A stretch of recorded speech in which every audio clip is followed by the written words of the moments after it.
started on what I would have called a perfectly average Saturday morning. The air had that early fall crispness, where it's cold enough to see your breath, but the leaves haven't all fallen yet.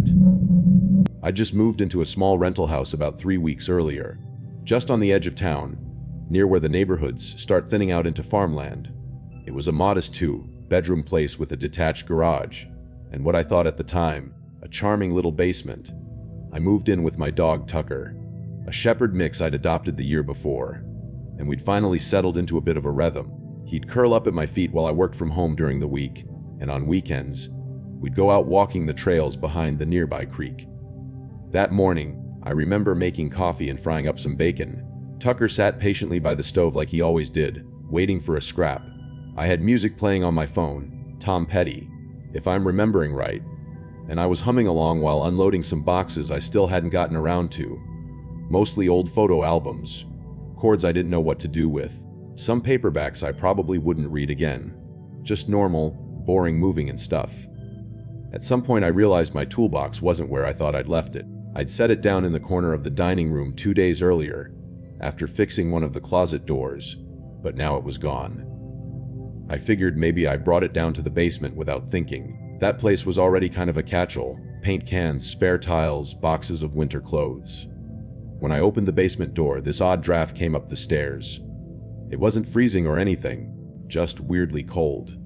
I remember standing there for a second, letting my hand rest on the doorframe, because it gave me this strange feeling like I was about to walk into a refrigerator. Tucker, who usually followed me anywhere, didn't come this time. He just sat at the top of the stairs and gave this low little whine. I flicked on the basement light and went down. It wasn't finished. Concrete floor, exposed beams, the usual musty smell of old wood and dust.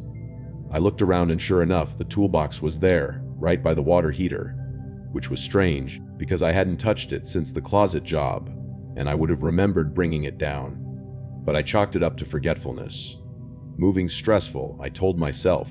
Probably just set it there without thinking. Still, I couldn't shake that chilly feeling. Even with the heater down there, the air felt heavier than upstairs. I opened a couple basement windows just to let it air out, but the breeze didn't help. The cold seemed still, like it had been sitting there for a long time. Later that afternoon, I went out to get groceries, came back around 3 p.m., put things away, and let Tucker out into the backyard. I noticed the back door was unlocked. I always lock it when I leave, but again, I figured maybe I was just rushing. You start to doubt your own habits when small things go wrong. That's how it starts. Tiny inconsistencies that you explain away because they're not quite scary enough on their own. That night, Tucker wouldn't sleep in my room. He always curled up by the bed, always. But that night he kept pacing around the hallway. Then he sat by the basement door for almost 10 minutes, just staring at it like he was waiting for someone to come through. I called him twice, and he didn't respond. Just stared, ears alert, completely focused. I finally got up and closed the basement door, locked it, and dragged a chair in front of it. Not because I believed anything was down there. More like I was humoring myself, giving my brain a reason to relax. I didn't sleep well. There was this persistent sound, barely audible, but it kept waking me up. A kind of soft tapping, like someone running their fingers along a pipe or tapping on concrete. I told myself it was just the house settling. But you know how your gut sometimes whispers that something's not quite right. That whisper was becoming harder to ignore. The next morning, I tried to laugh it off, told myself I'd watched too many creepy YouTube videos lately, and was letting my imagination get the better of me. I made some eggs, fed Tucker, and turned on the Sunday football game in the background. Normal stuff. But I kept catching myself glancing toward the basement door like I expected it to be open. It wasn't. Still, something was off. The house felt different. Not in any obvious way, but like the air had a weight to it. Tucker seemed more skittish than usual. He wouldn't eat until I stood right by his bowl, and even then, he kept looking over his shoulder toward the hallway like he was waiting for something to happen. Later that day, I FaceTimed my friend Ryan. He lives out in Terre Haute, and we check in once or twice a month. I didn't mention anything weird, just kept it casual. But during the call, my screen flickered a few times. At first, I thought it was just a bad connection, but it kept happening, always when I moved through the living room. Ryan didn't see it on his end. Probably your phone overheating, he said. Happens to me sometimes. That made sense, but after we hung up, I tried recording a short video to see if the flickering would show up. It didn't. Everything looked normal on playback. Still, that spot near the old TV stand gave me goosebumps when I walked past it. I didn't even keep the TV plugged in yet. It was just sitting there on the floor, waiting for me to decide where to mount it. That night, I was brushing my teeth around 11 when I heard what I can only describe as a soft dragging sound. It came from somewhere beneath me, below the bathroom, which sat right over the laundry corner of the basement. It wasn't loud. In fact, I almost didn't notice it under the hum of the bathroom fan. But once I did, I turned the fan off and just stood there, toothbrush hanging out of my mouth, listening. It sounded like something light being pulled across the concrete floor. Not fast, not rhythmic, just slow, intermittent scraping. Maybe a piece of cardboard or a plastic bin shifting slightly. I spat, rinsed, and crept out to the hallway. Tucker was standing at the end of it, tail low, ears pricked forward. The sound had stopped. I walked to the basement door and just stood there for a minute listening. Nothing. I didn't open it.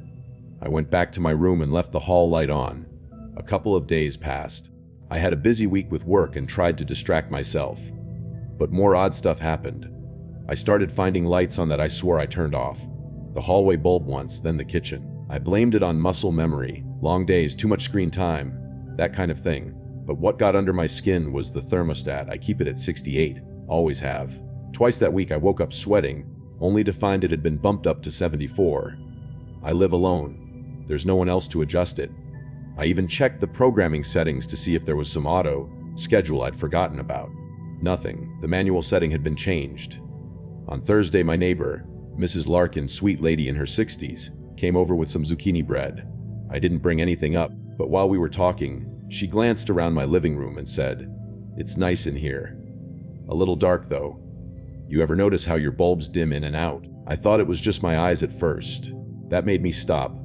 I hadn't told her about the flickering. She didn't make a big deal of it, just kept chatting, but it left me cold.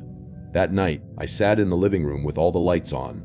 Tucker curled beside me, unusually quiet. Around midnight, the lamp closest to the hallway dimmed for half a second, then came back, just once. Barely noticeable, but I saw it. I know I did. I didn't go to bed until after 2 a.m. By Friday night, I was starting to feel stupid for how much the house was getting to me. I hadn't told anyone, not Ryan, not even my sister, because I knew how it would sound. Flickering lights, cold basement, dragging noises. It sounded like something out of a bad movie, but the dread was real, not jump scare terror, just this constant, low hum of anxiety that stayed with me from the moment I woke up until I finally fell asleep. That evening, I was in the kitchen washing dishes after dinner. It was already dark out, and I remember the way the sink window reflected the inside of the room, my own outline faintly staring back at me. I glanced up for just a second, just to look at the reflection like I'd done 100 times before. And that's when I saw it. Behind me, in the blurry glass, there was someone standing at the hallway entrance. Not moving, just standing. The shape was human, tall, narrow shoulders, but it was shadowed, hard to make out. My first thought wasn't ghosts or anything, it was intruder. My chest locked up and I spun around so fast I nearly dropped a plate.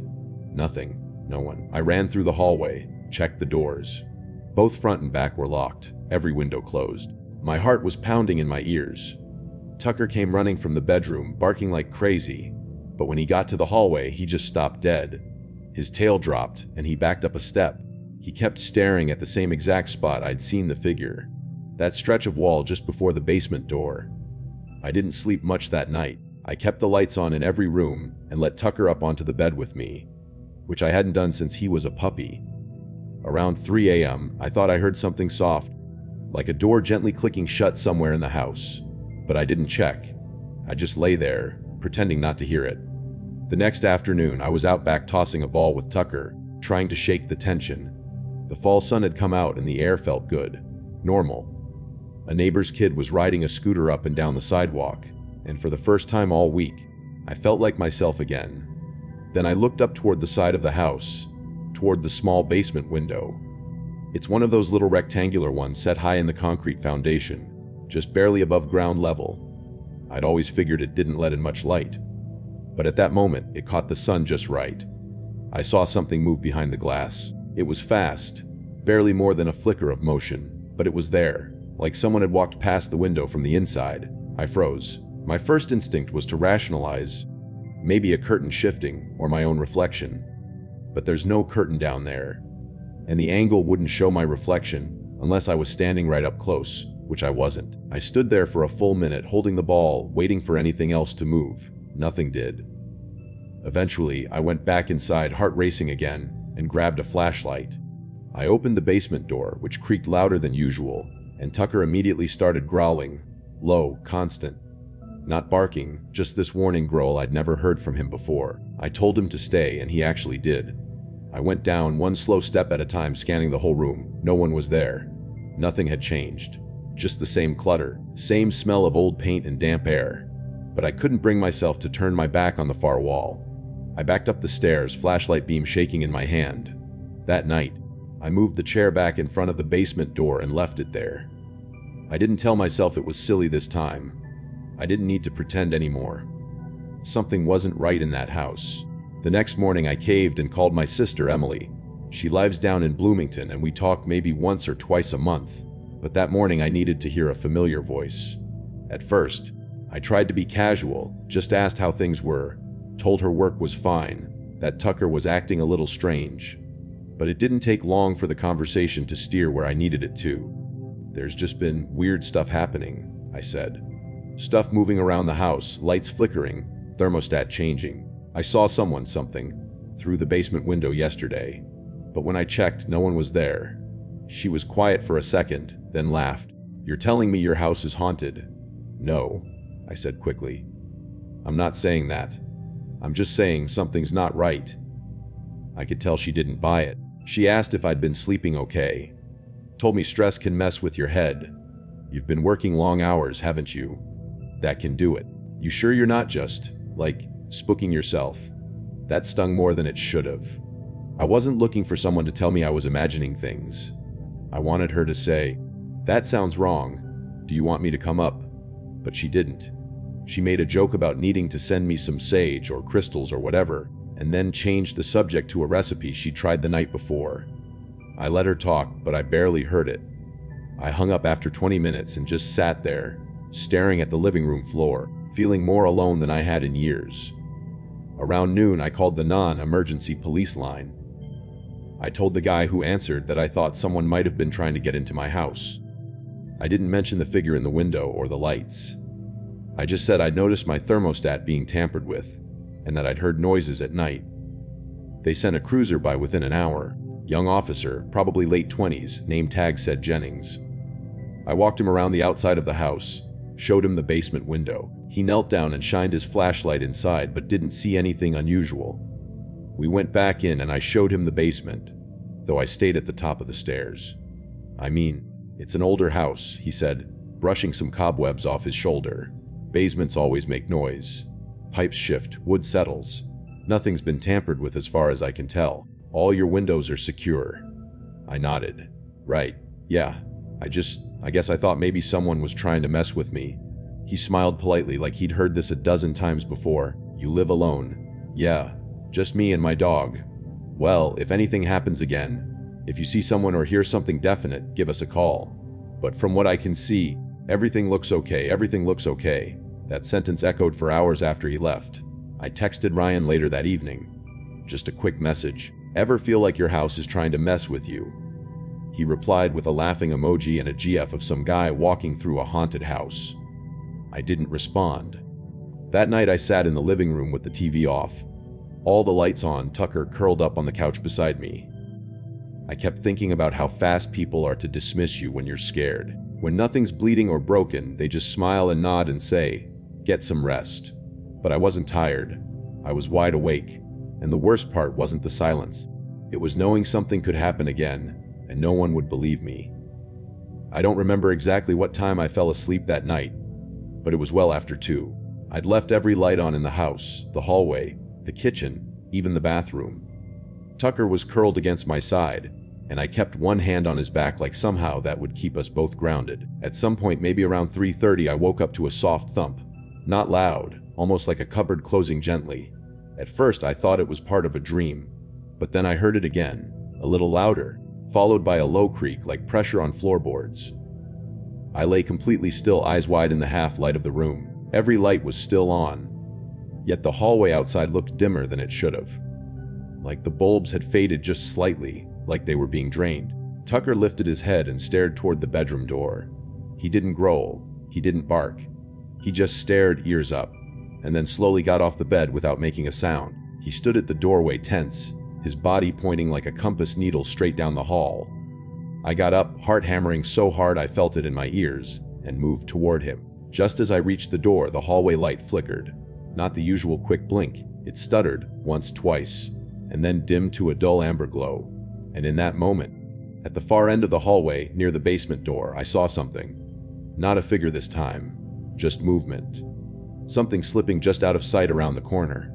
I didn't hear it, didn't feel air shift or anything dramatic, but I knew something had passed through.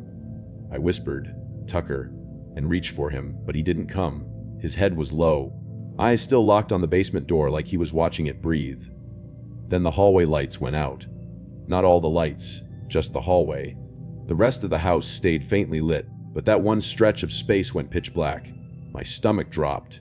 I stepped back and pulled Tucker into the room, shutting the door quickly behind us. I locked it. I don't know why. It felt stupid, but I did it anyway. And then I heard something on the other side, breathing. It was so quiet I almost didn't catch it. Just the slow, careful sound of breath, like someone standing inches from the door trying not to be heard. I froze, holding Tucker close, and the two of us just sat there in the room, filled with warm lamplight, listening. And then came the scratching, soft at first like a fingernail tapping at the door. Then it got faster, more urgent, not claws, not wood on wood.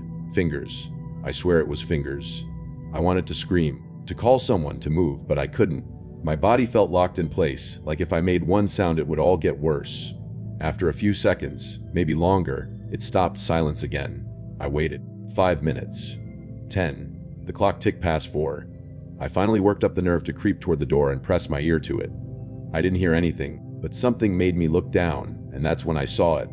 In the tiny gap between the door and the floor, something had been dragged across from the outside. A line. No, not a line. Letters. Something had written in black marker or grease or something I didn't recognize.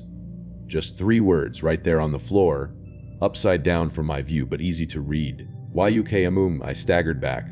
My hand fumbled for the phone on the nightstand. I dialed 911 with shaking fingers, but just as I hit call, every light in the room blinked once, then went out. The line dropped, no signal. I sat on the bed in darkness, not even daring to breathe, convinced that if I made it to morning, I'd never spend another night in that house again. I don't remember falling asleep. I must have passed out from sheer exhaustion, because when I opened my eyes again, it was daylight. Faint sunlight came through the bedroom curtains, and for a second, just a second, I felt like maybe I dreamed it all. But when I looked down, Tucker was still pressed up against me like he hadn't moved all night. My phone was still on the floor beside the bed. The lights were still off, and when I got up and opened the bedroom door, I didn't have to look far to see the words again. Yo Kwomami, still there, faint but real, like oil or ash smudged into the wood. That was the moment I decided I couldn't stay. I threw some clothes into a duffel bag, grabbed Tucker's leash, and drove straight to my buddy Caleb's place just north of Fort Wayne. I didn't give him much warning, just showed up at his door around 11, looking like I hadn't slept in a week. Caleb's the kind of guy who doesn't ask a lot of questions, and maybe he could see it in my face because he didn't press. He just said, "You all right?" And when I didn't answer right away, he moved aside and said, "You're good, come in." That afternoon was quiet. We sat on his back porch and drank cheap coffee and watched the leaves fall. I told him a little about the noises, the figure, the scratching, but not everything. I didn't mention the writing. I didn't mention the breathing. For the first time in days, I felt the tension loosen a little. I let Tucker run around the yard. I even smiled when Caleb cracked a joke about my haunted ass house.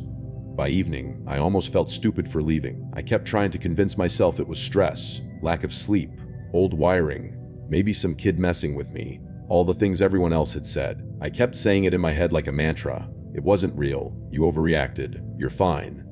Around 9, Caleb went to take a shower. I was alone in the living room, flipping through channels with the volume low. Tucker was curled at my feet, breathing slow. That's when I felt it, a shift in the air, barely anything, like a breeze that didn't come from any open window. It passed behind me just enough to raise the hairs on my neck. I turned around. Nothing there. But when I looked back at the TV, the channel had changed. Static. Just gray snow and that faint hissing sound like something whispering just beyond hearing. I picked up the remote, hit mute, and for a second I just stared at the screen. There, in the top left corner, where the channel number should have been, were 3 words. Not written, not typed, almost like they'd been scratched into the static. Whoa, KMORME. I didn't sleep that night either. I stayed at Caleb's for 3 more nights. I didn't tell him about the static message. What was I supposed to say? That something followed me. That whatever this was could move with me, like it was stitched to my shadow. No one believes that sort of thing unless it's happening to them. I tried sleeping on the couch with the TV off, phone off, everything off, but every night around the same time, somewhere between 300 and 3:30, I'd feel it. Just a little a draft with no source. A soft creak in the ceiling. Once, Tucker sat up in the dark and stared into the corner of the room for a solid 5 minutes, completely still. His ears were up, no growling, just watching. I couldn't even bring myself to look. I kept my eyes shut and my fists clenched so tight I had half moon dents in my palms the next morning. The 4th morning, I left before Caleb was even up. Left a note that said thanks, took Tucker, and drove without really knowing where I was going. I ended up 3 hours south in a town called Rising Sun, at a cheap motel off Route 56. I stayed there for 2 nights. The second night, I unplugged the TV before bed. I shoved a towel under the door. I put the chair against the doorknob. Not that it would have done anything. I still woke up at 317 to the sound of something brushing against the wall behind the bed. I didn't wait around. I moved in with my aunt in Iowa after that. Different state, different air, different everything. She has a little house on a long quiet road outside of Cedar Rapids. I never told her why I needed a place. I just said I was dealing with some personal stuff and needed time away. She's kind enough to not push. Sometimes I catch her watching me out of the corner of her eye like she knows I'm not sleeping. For a while I thought I was finally out of it. The first few weeks were calm. No noises, no writing, no breathing in the dark. I even started taking Tucker on long evening walks again. But last Tuesday, I was going through some boxes in the garage. Old stuff from the move I hadn't touched yet. I opened one and saw it had papers from the Fort Wayne house. Inspection forms, utility receipts. A folder with handwritten notes. I don't remember writing in it. Inside, on a scrap of yellow paper torn from a legal pad, were 3 rows and me. I dropped the paper like it burned. That night I set my alarm for 3:00 a.m. I sat up with the lights on and watched the corners of the room, the vents, the little crack under the door. I didn't hear anything. Nothing moved. But when I looked at Tucker, he was already awake, staring at me. Not blinking, just watching. That was 5 days ago. I haven't slept since. That last message is the reason I'm writing this down at all. I don't know what else to do. I've tried ignoring it, outrunning it, reasoning with myself that I'm just tired, stressed, broken. But I know what I saw. I know what I felt. And I know it's not done with me. The last 2 nights, I've been staying awake with all the lights on in the guest room. My aunt thinks I'm just having nightmares. She's been sweet, leaves little notes outside the door, offers to make tea, asks if I want to talk. But what could I even say? Hey, there's something that keeps following me. It knows my name. It writes in the walls. And I think it might be inside my dog. That's not something you bring up over breakfast. I've started seeing something in the hallway again, just at the edge of the light, a shoulder, the top of a head. Once, I swear I saw a hand sliding along the baseboard like it was crawling just out of view. I didn't open the door. Tonight, I heard it whispering through the heating vent, just once. So soft I thought maybe I imagined it. But I swear it said, "You brought me with you." I don't know how to get rid of it. I don't know what it wants. I've never hurt anyone. I've never played with a Ouija board. I don't even go to church. I just rented a place because it was cheap and quiet and had a basement for storage. That's all. I'm sending this to you because I saw your site. You collect stories like mine. Maybe you'll believe me. Maybe someone else has gone through this. I needed someone to know. I'm gonna try and sleep tonight, just a few hours. Just enough to clear my head. If nothing happens, maybe I'll feel sane again.